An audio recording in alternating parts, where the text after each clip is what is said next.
Oh, well, there's a crash. Oh, oh. Yeah, this thing's crazy fast. Gorgeous.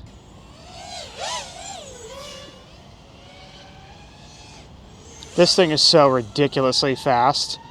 We're just doing non-stop build videos. I'm excited about it. If you didn't see the last two build videos I did, we did a 2-inch 2S DJI O4 Lite build and a 3-inch 4S DJI O4 Lite build. Both of these quads run really well. I'm super excited. But today we have a super interesting build, something I've never done before, so I'm very excited about this. As usual, before we get started with the actual build video, I'm gonna run through all the parts real quick. That way you can see what I got, pricing, where I got it from, all that good stuff, and then we'll get started building this thing. Starting with our frame here, this is the HG LRC Rekon 5 Lite. So this is a 5-inch frame, but it's kind of like, almost like a FPV racing drone, very small center.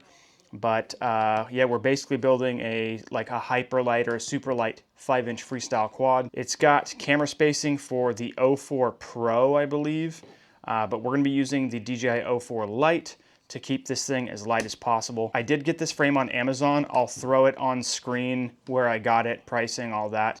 For the flight controller, we are going with an all-in-one board. This is a JHE MCU. It's supposedly a 50 amp ESC, which is incredible for being an all-in-one. The price on this was actually super good, which is why I bought it.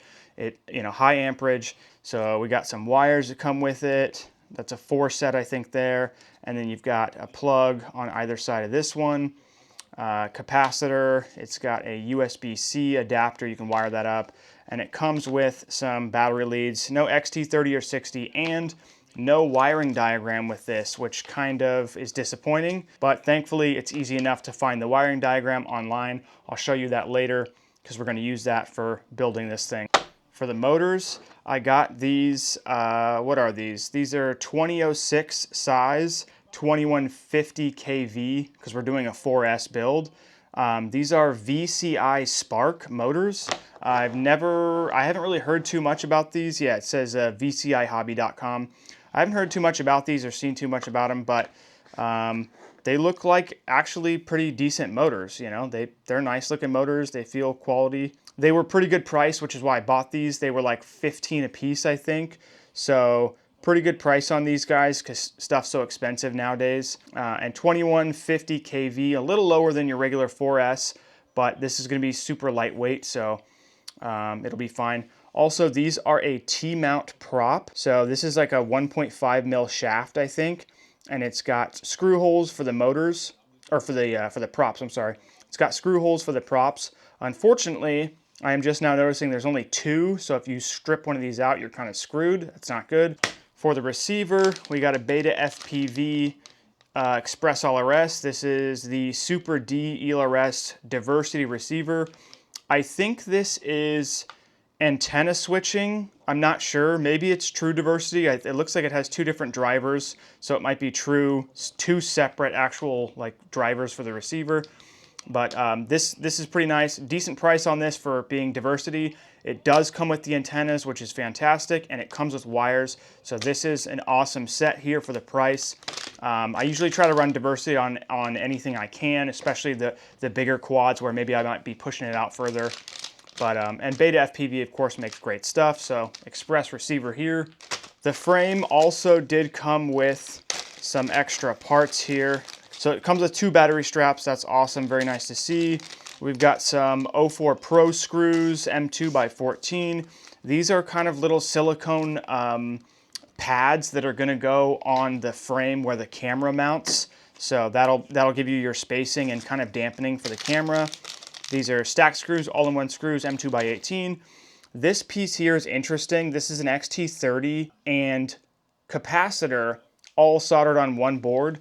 I'll show you later, but this basically slips in the back end of the quad and gives you a nice place to plug in that's nice and solid. Then you don't have to mess with your capacitor or whatever. It's nice and out of the way. For the video system, we are doing another digital build. We got another O4 air unit or O4 Lite. I've used this on the last couple builds and it's worked out really well. Digital is always nice. Don't get me wrong, I love my analog quads, but sometimes you just want some digital for recording or just clarity purposes when you're flying. But this time's a little bit different. So we also have this Flywoo O4 Lite wide angle lens adapter. So this is kind of interesting. This is actually made of TPU. This whole thing is like the flexible TPU. It's pretty stiff, pretty strong. And they've melted in these, I don't know, like these little nuts here. So you can actually screw this in. I've never used this. I don't know how well it'll work. But supposedly, you know, this will just pop in there. And then there is this aluminum. This is actually aluminum, this back plate that pops on here. And again, you've got screws. And so this screws down and this whole thing will mount in the quad, and it should give you a wider field of view because we know that this is only like 117 degrees field of view versus the O4 Pro and DJI O3 was like 155. So this is a little bit, you know, narrow of a field of view. All right, so the first thing I always like to do is tin all the pads I'm going to use. Most of your builds are pretty much the same stuff, especially if you're using Express LRS and DJI, HD0, Walk Snail. Any of your digital stuff's all the same. You're going to use 5-volt ground and a UART, so RXTX or 10 volt or VBAT, whatever power you're going to use. But it's really just 4 wires unless you're using the DJI controller as your control link. If you're using the air units, you know, then you're gonna have S-Bus and all that stuff, but most people aren't doing that. So it's easy to just tin all the pads we know we're gonna use, obviously all the motor pads, the battery pads. All right, so I'll throw the wiring diagram on screen so you guys can kind of see what's going on here, but we'll line this up like the wiring diagram where we have the plug facing out this way, the USB is facing out this way, so that everything makes sense. And you can see the pink dotted line showing where they want you to put the receiver. A lot of times I go by the book. So it looks like they want us to use UART2.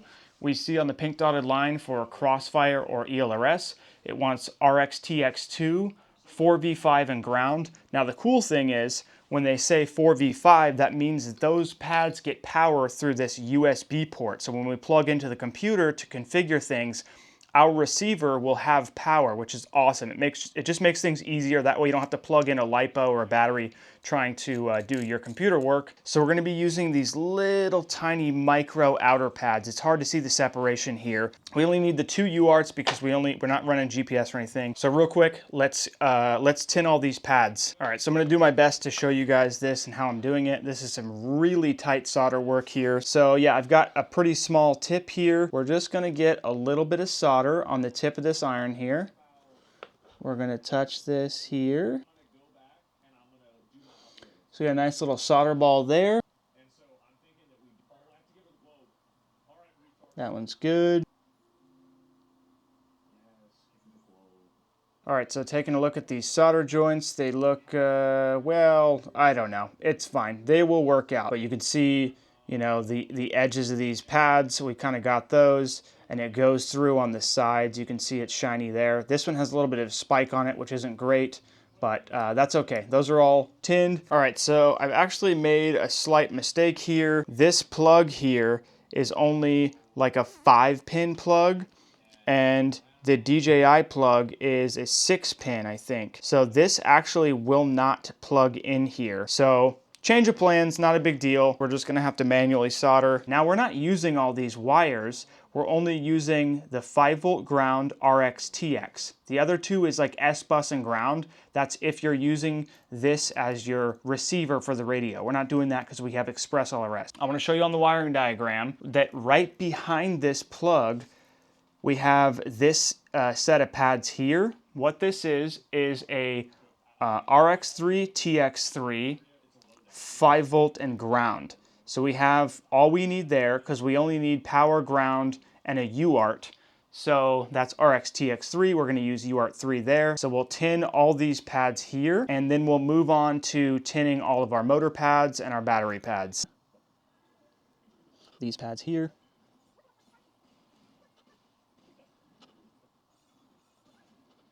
All right, well, that was sort of a nightmare and actually was really difficult. We'll do all the motor pads, then we'll do the battery pads. I'm only gonna show you one example. I'm gonna do, I'll do a 3 set of the motor pads and I'll do the rest off camera, and then I'll show you the battery pads as well.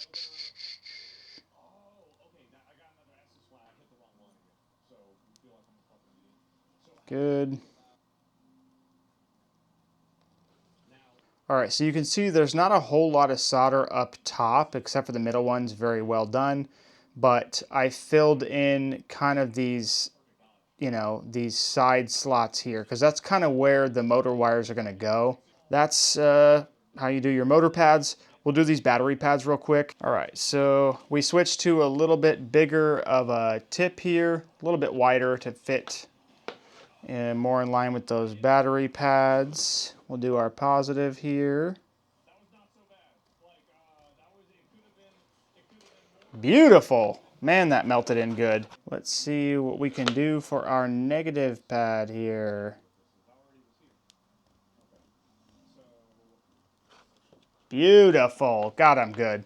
So positive and negative battery pads look fantastic. They're a little close. They're probably bridged. Probably going to blow up, catch on fire, explode my face. That's all right. All right, we got the frame separated out. This bottom end is literally just a single piece of carbon. I already put the battery mat on the bottom. Like I said, it's like a racing drone, so you're gonna have this up top. The battery's gonna go on bottom. I don't necessarily love that because when you're skimming the ground real close, if you skip and hit the ground, your battery's going first. This is a 25 stack, so it only fits 25 by 25. You can see the mounting holes here. And obviously this is our USB port for configuration, all our different stuff. We want that facing out the side. So I'm gonna do it like this. So we'll have access out the side here for our flight controller, and also this is our battery plug and capacitor all-in-one setup. There's actually, if I can show this, there's a slot in the frame here that this will slide into. So that slides in there and is captured in the frame, and then it sits out the back like that, so that when you bolt it up, you've got your XT30 out the back with the capacitor, and it's a nice setup. Your battery lead will come around and plug in, whatever. So we have to keep that in mind, that we're going to be running a battery cable from the board here, which works out because, like I said, USB out the side. We have access to do beta flight stuff. This will be on here. This will be in the back, and the battery leads will go from here to here. So they're going to be like 3 millimeters long, which is actually good, but hard to solder. Okay, so I think I found some screws that are going to work for the frame. I got this M2 kit from Amazon. It's got different size screws, different length screws, washers, nuts. These screws in particular are M2 by 20 on their length. They're a little shorter than I'd like them to be, but that's okay. Like, we still have plenty of spacing on the interior of the top end. They could be way longer as long as they're shorter than this, but I think they'll be fine. If not, we'll be screwed and I'll have to figure it out. You can see that I have nuts put on them. Like I said, you put the screw through, you tighten it down with a nut so that they're nice and solid. And we'll take our flight controller and we will slide that down over those screws. So you've got your stack there. And then you can see it's basically flush with the top of the screw, but we'll squish it down a little bit. And then we will put a nut on top of this, and that'll secure everything and hold it down. We'll have plenty of room, plenty of camera cable length for this to fit and make it up front. Thankfully it's a small quad, so that'll be fine. This antenna, also same thing, that's gonna go out back. It's gonna go through this piece, that'll stick out back. These wires will loop around, they'll get soldered up, and then at the end we'll stick the receiver to the top, and everything should work out totally fine. So that's the plan. This micro USB right there for configuring the flight controller and all that stuff.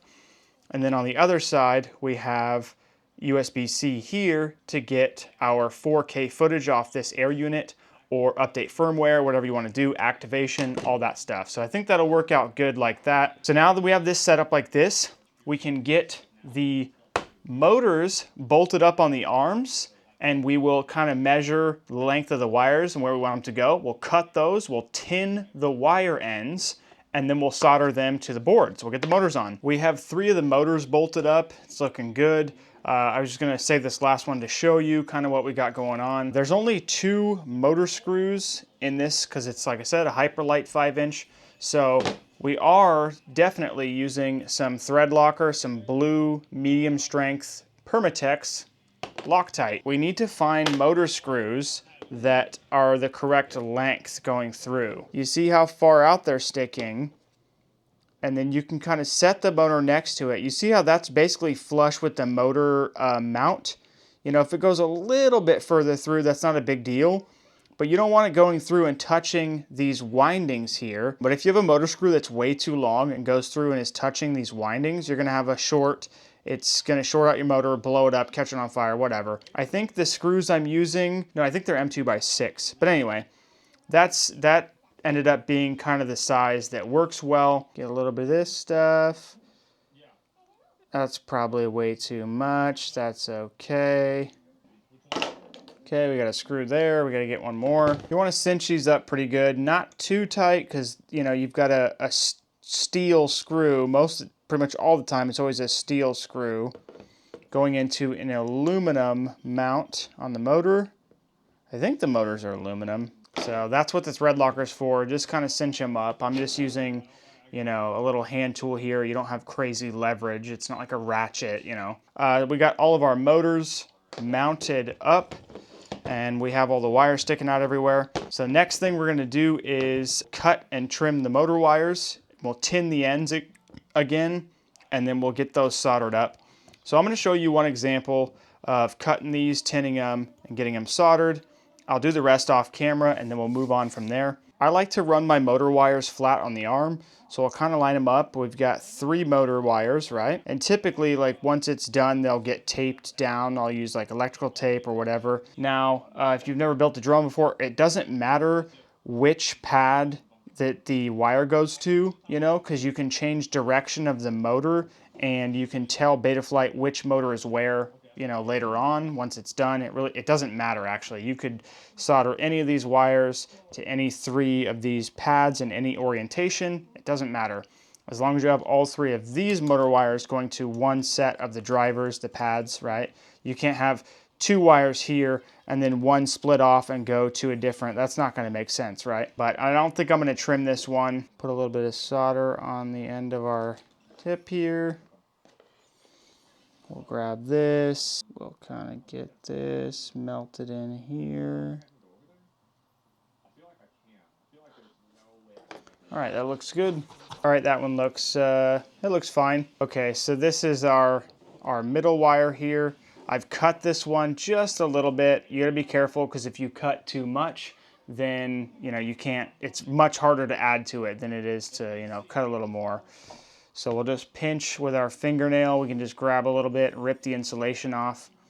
You can see we've just got a little end there. You don't need a whole lot. You want it to be basically the same size as the pad you're soldering it to. If you strip any of the wire back, you're gonna have to re-tin that. So we'll kind of stick that down.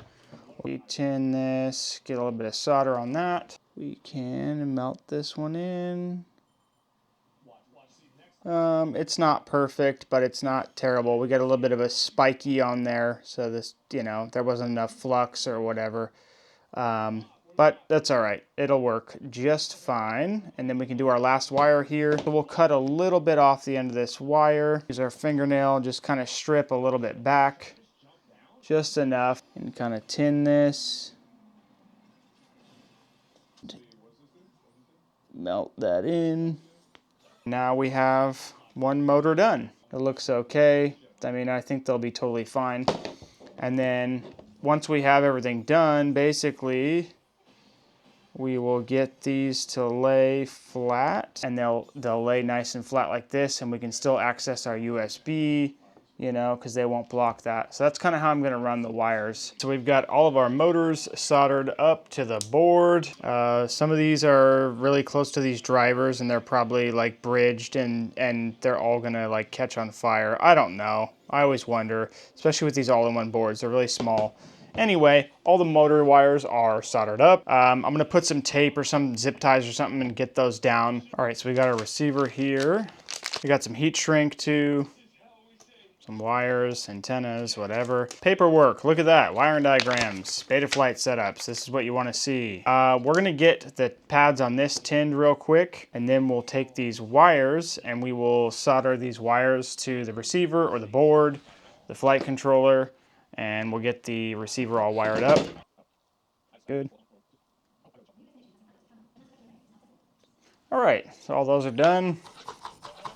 Very easy. Those all look fantastic. I apologize for skipping so far forward in the build and not showing you some of this, but I'll at least explain it quickly. We got some tape on the motor wires. We kind of just taped all those down. That looks fine. That's good.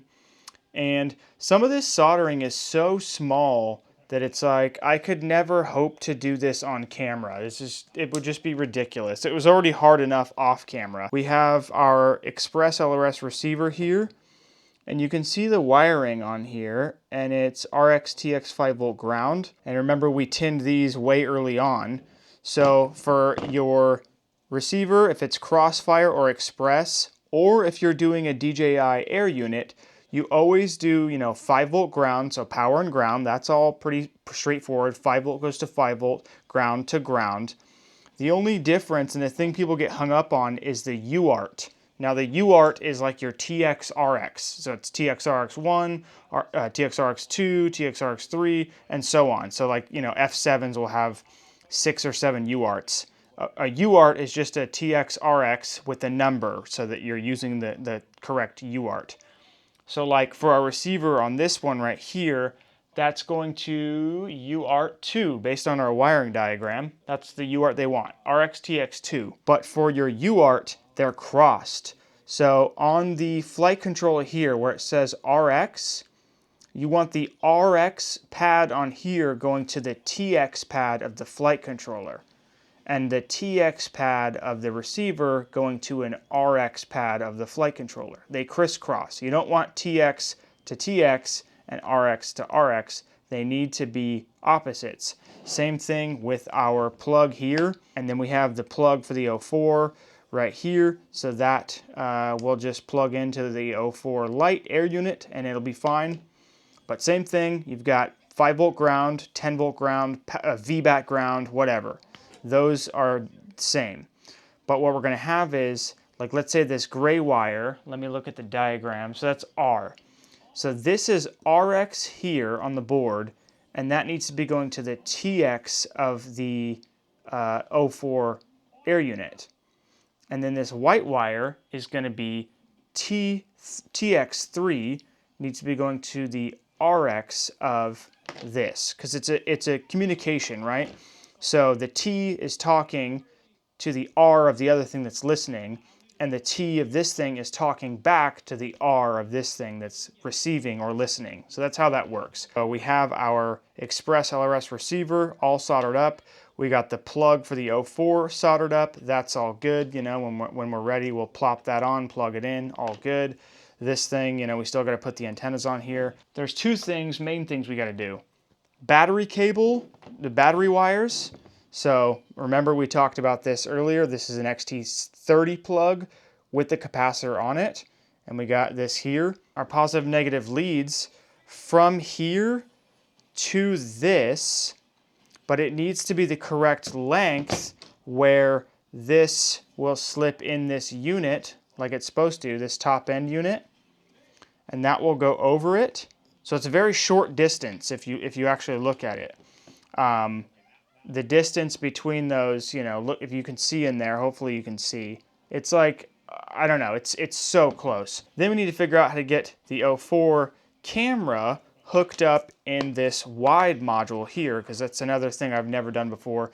It supposedly, pops in there, whatever, and this backing plate goes on and bolts up. But there's also like this little piece of foam or something, and I'm not sure where that goes. Also this backing plate, you see there's two pieces sticking out. I'm not sure where those are supposed to be hitting on the back of the camera or how that really works. If we look at the O4 camera, it's got the MIPI cable in the board, so I'm assuming it's supposed to hit at the back of the camera and the MIPI cable to hold everything in place, kind of like that, right? All right, we're gonna look, but we're not gonna judge, guys, all right? So let's just, it mostly, for the most part, okay, I'm gonna fix that, don't worry. So we're gonna look, but we're not gonna judge on the soldering. Don't worry about the blue stuff, that's just the leftovers. It'll be fine, that doesn't affect the electricity.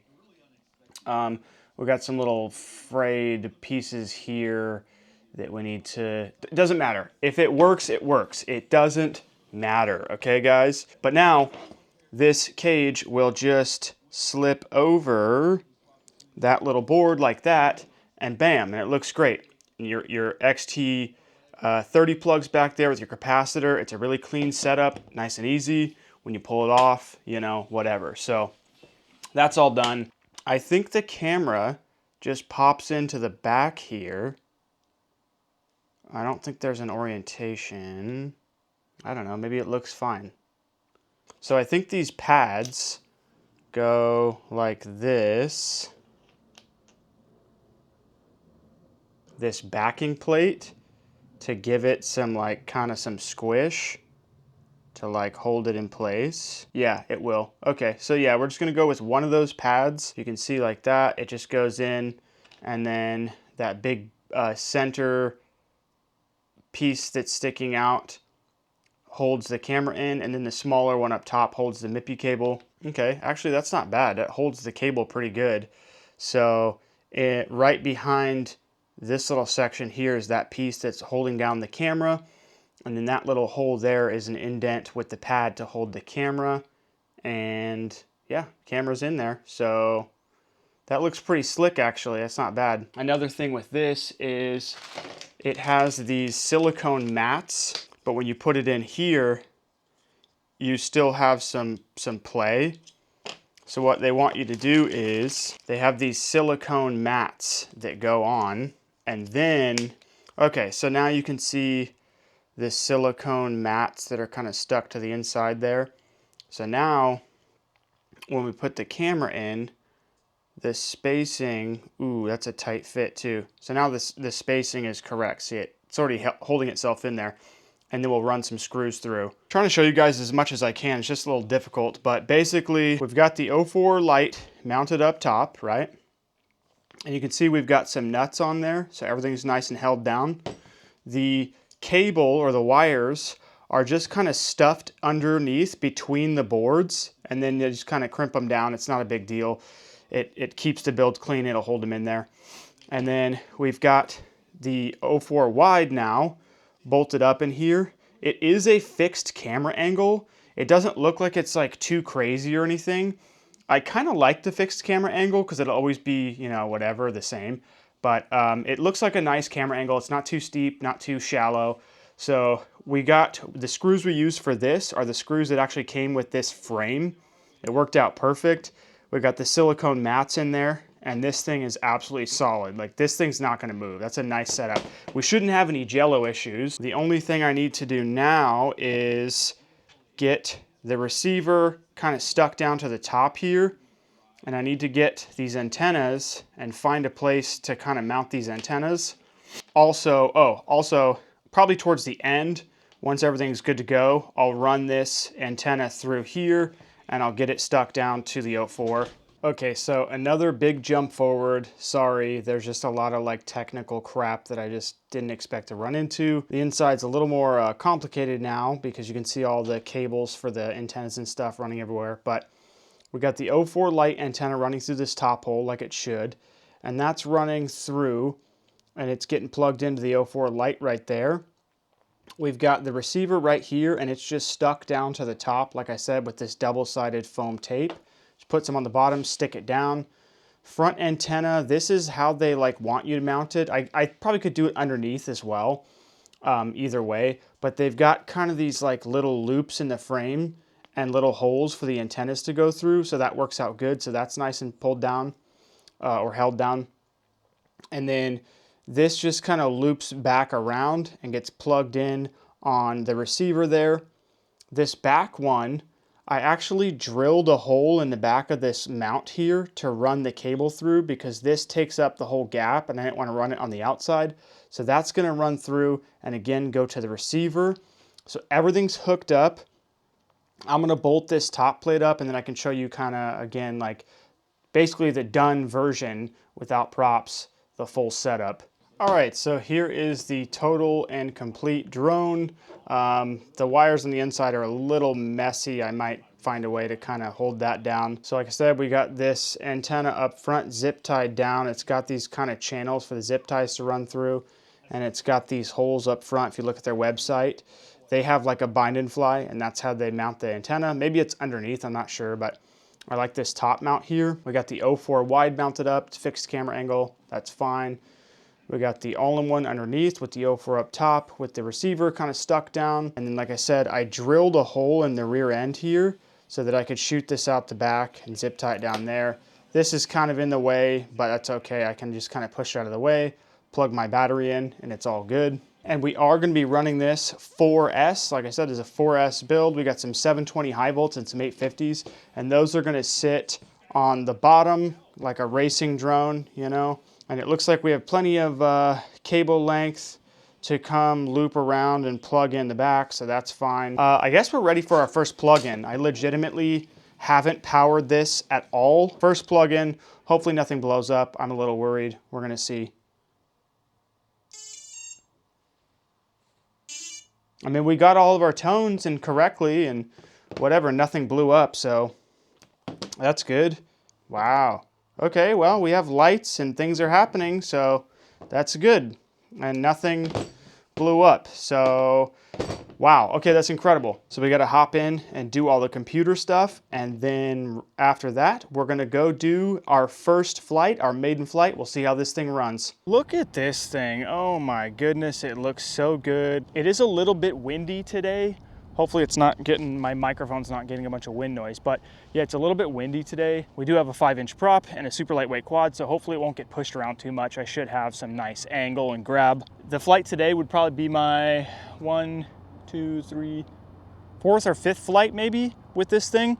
I flew it at first with the 5-inch props that I originally got, but they were like almost completely flat. They had like 0 pitch and it was efficient, but it had like no punch out power. And I was like, this actually sucks, even though it's super lightweight. Then I got some 4-inch props that were high pitch and it did actually really well. I was happy with it, but I did order these 5-inch props.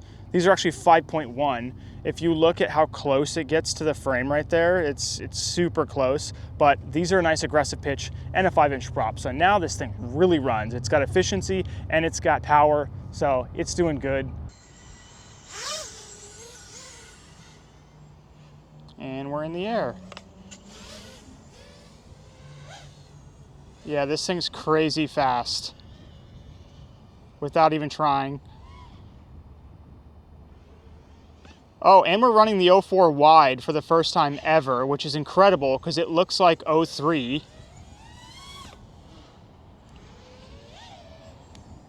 Yeah, this thing has no issues in the power department. I gotta be careful because there is people out and about over here. I don't want to hit anyone.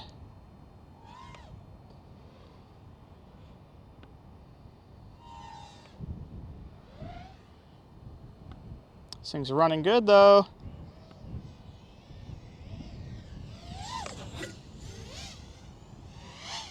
My tune sounds a little funky sometimes. I'm not sure what that's about, but it does run good. Holy crap, almost hit that pole. Okay, okay, we're doing good, no issues.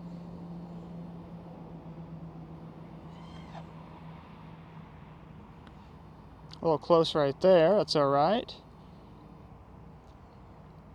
We can go check on the birds here.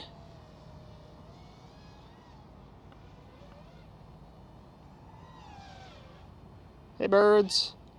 Scare all the birds away, I'm sorry.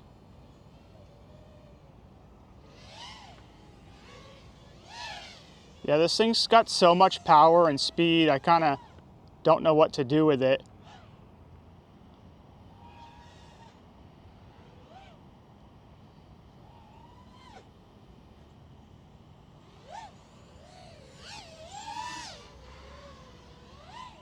gosh, this thing's insane, yeah.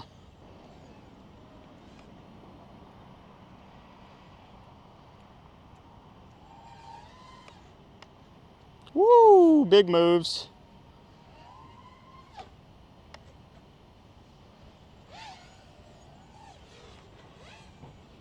Holy crap. Yeah, this thing's got so much power, it's insane. It's like ridiculously fast.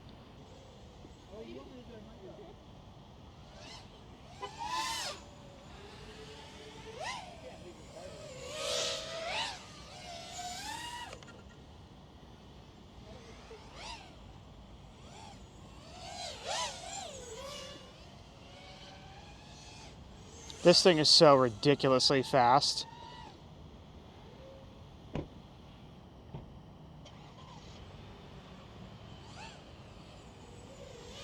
We're looking at, right now, we're at 4 minutes at 3.6, but I've been pushing it pretty dang hard. And, you know, we're fighting against the wind, so there's always that. We got the 5G cell tower. Hey, birds. Sorry, birds. They don't like me.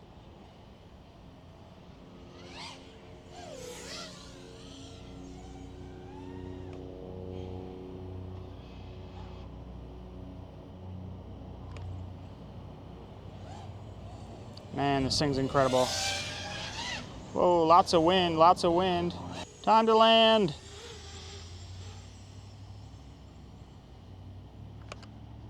Oh.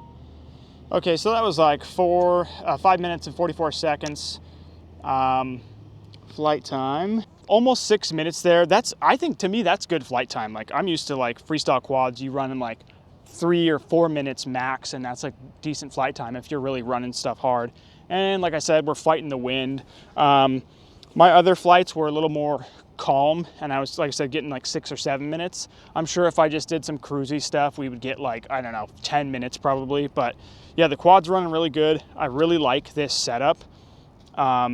It's kind of like a 5-inch, but it's not. It's weird. A 5-inch Toothpick is such a funky setup. And the cool thing, like if you do like a 720 milliamp high volt, it's sub 250, so it's super lightweight. We're just over 250 with these 850s, and you could even run like probably 1,000 milliamp hour and it'd still be totally fine. But I just like the lightweight, you know, Toothpick style quads. I might pop another pack in and do another flight. Maybe we'll just kind of cruise around.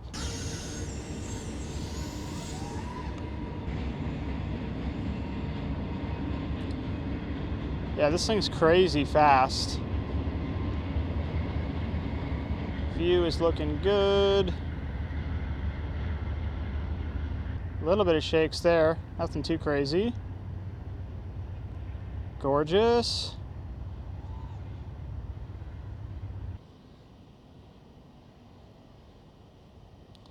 Hit some moves in here. Some spirals.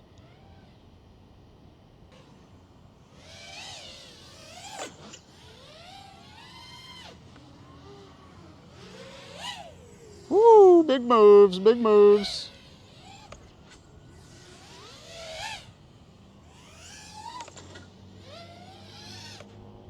Woo!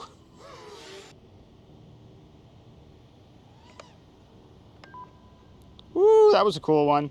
I like that move.